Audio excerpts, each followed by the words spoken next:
You have nothing left to give, and this guy's trying to murder you. Jake Paul did. He's trying to survive. He's not trying to engage. And so therefore, it's your job to cut him down and catch him up. Go You've been looking at yourself. Wait, what? He told me he wanted to raise $40 million. Logan Paul suing Anthony Joshua after Jake Paul becomes crippled has sent shockwaves through the boxing world. This isn't just another YouTube feud escalating. Joshua's devastating knockout left Jake Paul seriously injured. And now Logan is taking legal action. Fans and analysts alike are buzzing over the implications, questioning how this will impact Jake's career, Joshua's reputation, and the broader crossover boxing landscape. There's no worse feeling in the world. It's horrible. You can't rationalize. Anthony Joshua humiliates Logan Paul and Jake Paul as their lawsuit threats fall flat after Jake's jaw-crushing defeat. Joshua doesn't need courts to prove dominance. His fists already did. Logan's attempts to play the tough guy online are exposed as empty bravado, and Jake's broken jaw serves as a brutal reminder that YouTube hype can never match real boxing skill. Oh, él es esto, él es aquello, él es, dije, pero ¿por qué te preocupas por lo que ha hecho alguien más? ¿Qué has hecho tú como luchador para aumentar tu ego? Pero no pudiste responder. Johnny Nelson highlights Jake Paul's limitations. All his past fights didn't challenge him or develop his skills. Facing Anthony Joshua was the wake-up call the boxing world expected. Joshua didn't just win. He exposed the massive gap between a real heavyweight champion and a YouTube fighter, leaving Jake humiliated and questioning the value of his previous career. Anything for his career, for his bank account, everything. For his development.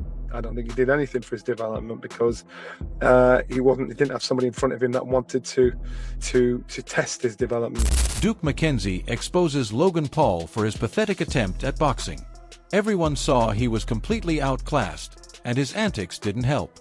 Trying to step into the ring was laughable.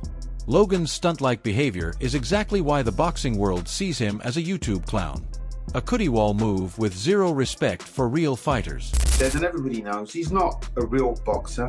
There's levels to this game, and he was way out of his level, way out of his depth. Eddie Hearn calls out Logan Paul for his reckless and childish actions. Even before the fight, his moves reeked of YouTube theatrics, not boxing. It's clear the whole stunt was designed to create noise. But in reality, it only highlights how far he is from being a legitimate fighter. A true cootie wall performance. It is, what was it, about an hour ago, so I guess everything's calmed down a little bit. I thought it was a bitch move, if I'm honest, because anytime you... Logan Paul's brag backfires completely. Boasting about Jake's broken jaw only makes him look foolish and desperate. His attempts to play tough are exposed as childish antics, earning him the cootie wall label from fans. Joshua didn't just win, he humiliated both brothers, proving YouTube hype can't compete with real boxing power and discipline. I just pissed him off, then he broke my brother's jaw. Fuck this guy. Broke his jaw, huh? Yeah, he's supposed his jaw. Yeah? You don't care though, Jake's having a fucking blast. Carl Froch slams Jake Paul for turning boxing into a circus. His 6-round exaggerations and antics show he doesn't belong in the professional arena. This isn't just hype. It's proof that YouTube fighters create a joke world. Joshua dismantled him in real time, leaving Jake humiliated and questioning his place in the sport. Fabio Wardley now has won the fight fair and square because that's the decision. That's the referee's final decision. Wardley wins the fight. It is now mandatory for Alexander Usyk. What is he going to do against Alexander Usyk? Where do we go from here? Alexander Usyk, the undisputed head. Jake Paul admits his defeat after Joshua's brutal knockout. His broken jaw is a literal and figurative statement. YouTube hype can't compete with elite boxing. Joshua didn't just win. He humiliated Jake, proving the limits of social media fighters. Fans witnessed a harsh reality check that Jake's theatrics couldn't mask. And by the way, so... Yes. Yeah. Let's go! It's definitely broke. But, man, that was good. Nice little ass whooping from one of the best to ever do it, so... Adam Smith highlights the absurdity of the situation. Watching Logan and Jake Paul step into the ring against elite fighters is a gray area at best. Social media fame doesn't translate into skill or ring IQ. Joshua dismantled Jake so decisively that it proves some battles should never happen. Fans are left questioning the legitimacy of YouTube fighters in professional boxing.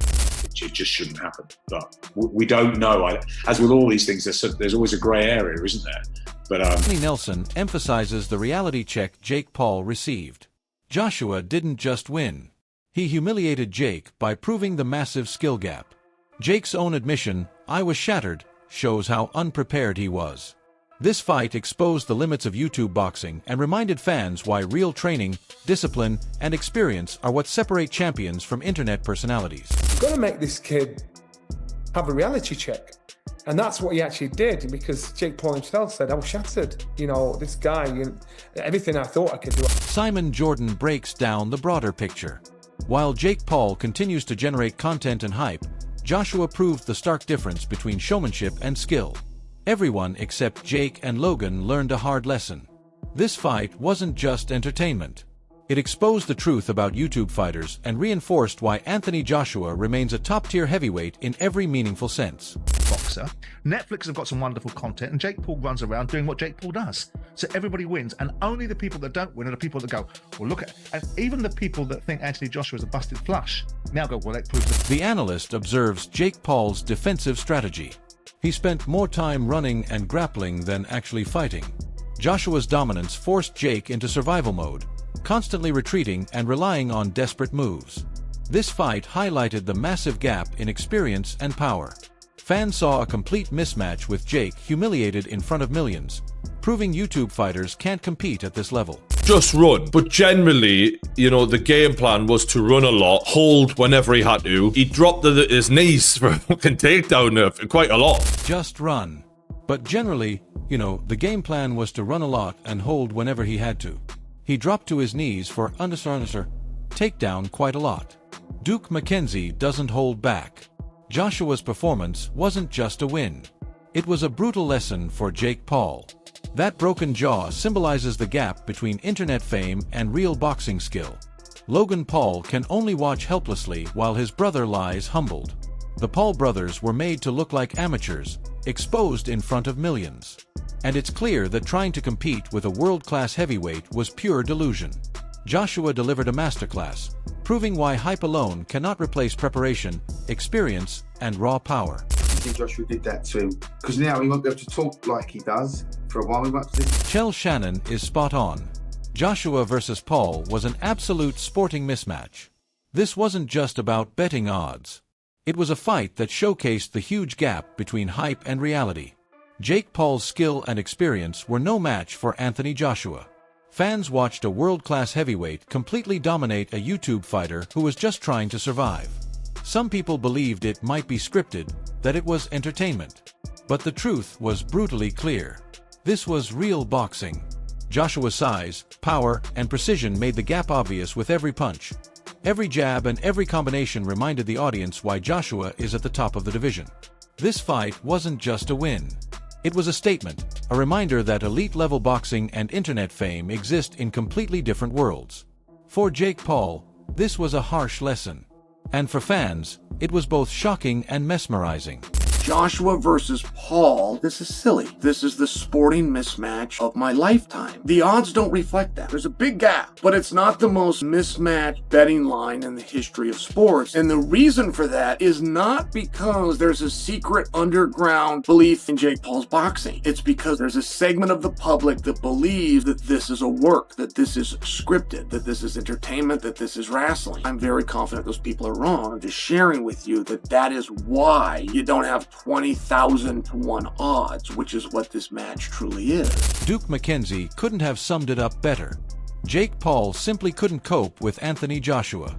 Every time Jake got close, Joshua's size and power completely overpowered him. And on multiple occasions, he fell without even being hit. This wasn't clumsiness. It was a stark reality check. Joshua's strength, skill, and ring IQ left Jake completely exposed. Fans watching were left in disbelief, seeing the gap between a true world-class athlete and a YouTube fighter. Social media exploded with reactions as everyone commented on Joshua's dominance and Jake's struggle. The mismatch wasn't just physical. It was technical, mental, and strategic. Every failed attempt by Jake to land a meaningful punch highlighted the massive gulf in skill. For viewers, it was shocking, fascinating, and brutal to watch at the same time. Joshua's performance made it clear that elite boxing and entertainment hype are worlds apart, and Jake learned that lesson the hard way. Because Anthony Joshua was just so much bigger than him, and he couldn't cope with anything really. Couldn't cope with Anthony Joshua's jab. He couldn't cope with the size difference. He couldn't cope ultimately with the power. Eddie Hearn nailed it. Joshua landed 4 or 5 flush punches on JakePaul early in the first round, and Jake didn't even flinch. That wasn't just courage. It was an absolute display of domination. The sheer precision, timing, and raw power of Joshua were on full display. Fans everywhere were in shock, posting reactions on social media, unable to believe what they were witnessing. Joshua's calm composure contrasted perfectly with Jake's overconfidence and hype. This wasn't merely a victory. It was a statement that Anthony Joshua is the #1 heavyweight in the world. Every punch reinforced the gap between a world-class athlete and a social media star. Jake's hype and bravado crumbled under Joshua's relentless assault. This fight served as a masterclass in power, skill, and ring intelligence, leaving fans awestruck while highlighting just how far behind Jake really was. 4 or 5 times early in the first round, flush, didn't even flinch. You see that tonight? That was an absolute abomination, if that is even a word, because that is a monster. The #1 heavyweight in the world. He gets in the ring with Ariel Wani perfectly captured it. Joshua's reach, power, and timing were terrifying. Every punch he threw carried a real threat of ending the fight, and fans could feel the tension in the arena and across social media. JakePaul winced at every strike, knowing he couldn't match the sheer physicality and technique in front of him. Joshua's right hand and left hook were weapons, and Jake had no way to defend or counter effectively. This fight wasn't just a contest.